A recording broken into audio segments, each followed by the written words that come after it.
இயேசு கிறிஸ்துவின் இனிதான நாமத்தில் இன்றைய ஆவிக்குரிய சிந்தனைக்கு உங்களை அன்புடன் வரவேற்கின்றோம். இப்போதும் ஒரு பாடலுக்கு பின்பு உங்கள் சிந்தையை தெளிவிக்கும் ஆவிக்குரிய செய்தியை கேட்கலாம். அதிசயங்கள் செய்கிறவர் நம் அருகில் இருக்கிறார். அற்புதங்கள் செய்கிறவர் என்றும் நமக்குள் வசிக்கிறார். அதிசயங்கள் செய்கிறவர் நம் அருகில் இருக்கிறார். அற்புதங்கள் செய்கிறவர் என்றும் நமக்குள் வசிக்கிறார். ஆண்டவர் இரட்சகருமாக இயேசுவின் இனிதான நாமத்தில் உங்களை வாழ்த்துகிறேன். இந்த மாதத்தின் கடைசி நாளை கர்த்தர் காணும்படியாய் கிருபை கொடுத்திருக்கிறார். எவ்வளவு பேர் இந்த மாதத்தை தொடங்கினவர்கள் இந்த மாதத்தை முடிக்க முடியவில்லையே. அவர்களை காட்டில் நாம் நீதிமான்கள் என்று சொல்லி அல்ல, ஆண்டவருடைய பெரிதான கிருபை இன்னும் ஜீவனோடு இந்த பூமியில வாழும்படியான பாக்கியத்தை கொடுத்திருக்கிறது. இந்த நாள் நம்முடைய ஆவிக்குரிய சிந்தனைக்காக யோவேல் தீர்க்கதரிசியின் புஸ்தகம் 2ஆம் அதிகாரம் 26ஆம் வசனத்தை நான் வாசிக்கிறேன். நீங்கள் சம்பூர்ணமாய் சாப்பிட்டு திருப்தி அடைந்து உங்களை அதிசயமாய் நடத்தி வந்த உங்கள் தேவனாகிய கர்த்தருடைய நாமத்தை துதிப்பீர்கள். என் ஜனங்கள் ஒருபோதும் வெட்கப்பட்டு போவதில்லை. இந்த மாதத்தின் கடைசி நாள், இந்த நாள்ல திரும்பி பார்ப்போம். இந்த வருஷம் 4 மாதங்கள் வேகமா முடிஞ்சிருச்சுது.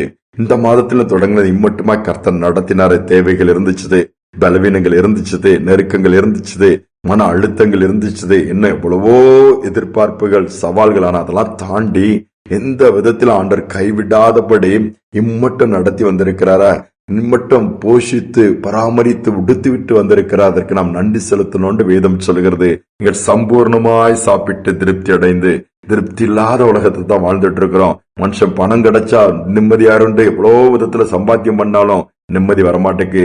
ஒரு வீட்டை வாங்கினா அதுல நிம்மதி கிடையாது. ஒரு காரை வாங்கினா எதுலுமே இன்னைக்கு வாங்கினா நிம்மதி இல்லாம தேவைகள் அதிகரித்து கொண்டேதான் போகிறது. எல்லாம் இருந்தும் சந்தோஷம் இல்லையே, சமாதானம் இல்லையே, சுகம் இல்லையே, நிம்மதி இல்லைன்னு சொல்கிற கூட்டம் தான் இன்றைக்கு அதிகம். ஆனால் இயேசு இருந்தால் எல்லாவற்றிலும் நிம்மதி இருக்கும். இருக்கிறது போதும் என்கிற மனநிலை இருந்துச்சுன்னா ஒரு பெரிய திருப்தி வாழ்க்கைக்குள்ள வந்துரும். இதுதான் வேதம் சொல்கிறது. அதோடு மட்டுமல்ல, கர்த்தர் தம்முடைய ஜனங்களை வெட்கப்பட விடவே மாட்டாராம். தேவைகள் இருக்கலாம், என்ன செய்யுதுன்னு சொல்லி குழப்பங்கள் இருக்கலாம், ஆனா எல்லாவற்றையும் நேர்த்தியாய் செய்து முடித்திருக்கிறத நீங்க திரும்பி பார்க்கும்போது கண்டிப்பா நீங்கள் அறிந்து கொள்ள முடியும். ஒரு வல்லமையா பயன்படுத்தப்பட்ட ஊழியக்காரருக்கு குறிப்பிட்ட அளவு பணம் தேவைப்பட்டது. என்ன செய்வதுன்னு அவர் தெரியவில்லை. உடனே ஜெபம் பண்ணிக்கொண்டே இருக்கிறார். அப்போது குறிப்பிட்ட இடத்திலிருந்து ஊழிய அழைப்பு வருகிறது. ஊழிய அழைப்பு வந்த உடனே போகிறார், ஒரு கணக்கு பண்ணுகிறார். சரி, அங்க போனா அந்த ஊழியத்தை நிறைவேற்றும் பொழுது நமக்கு காணிக்கை கொடுப்பார்கள்.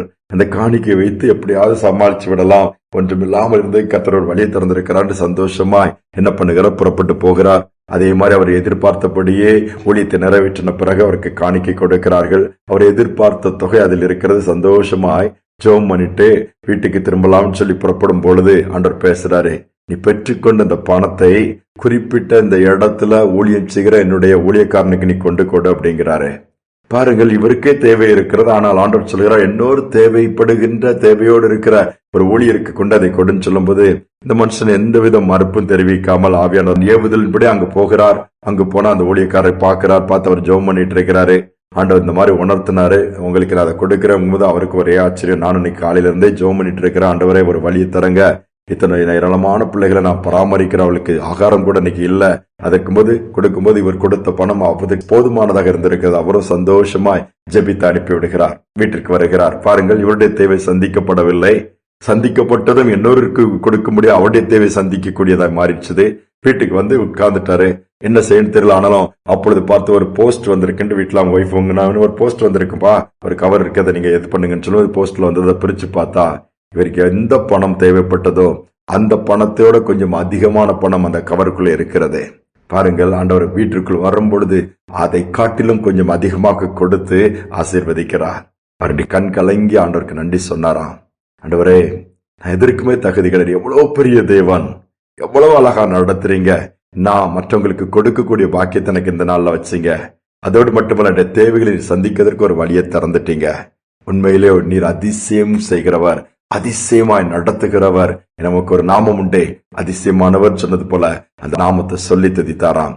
ஏன் நம்முடைய வாழ்க்கையில் ஆண்டவர் செய்ய முடியுமே. ஆண்டவர் இன்னைக்கு ஜீவனோடு கூட இருக்கிறார். ஏனென்றால் அவர் அதிசயங்களை செய்கிறவர், அவர் அற்புதங்களை செய்கிறவர், அவர் மாறமாட்டார். இந்த மாதத்தின் கடைசியில வந்திருக்கிறோம். நன்றி சொல்லுவோம்.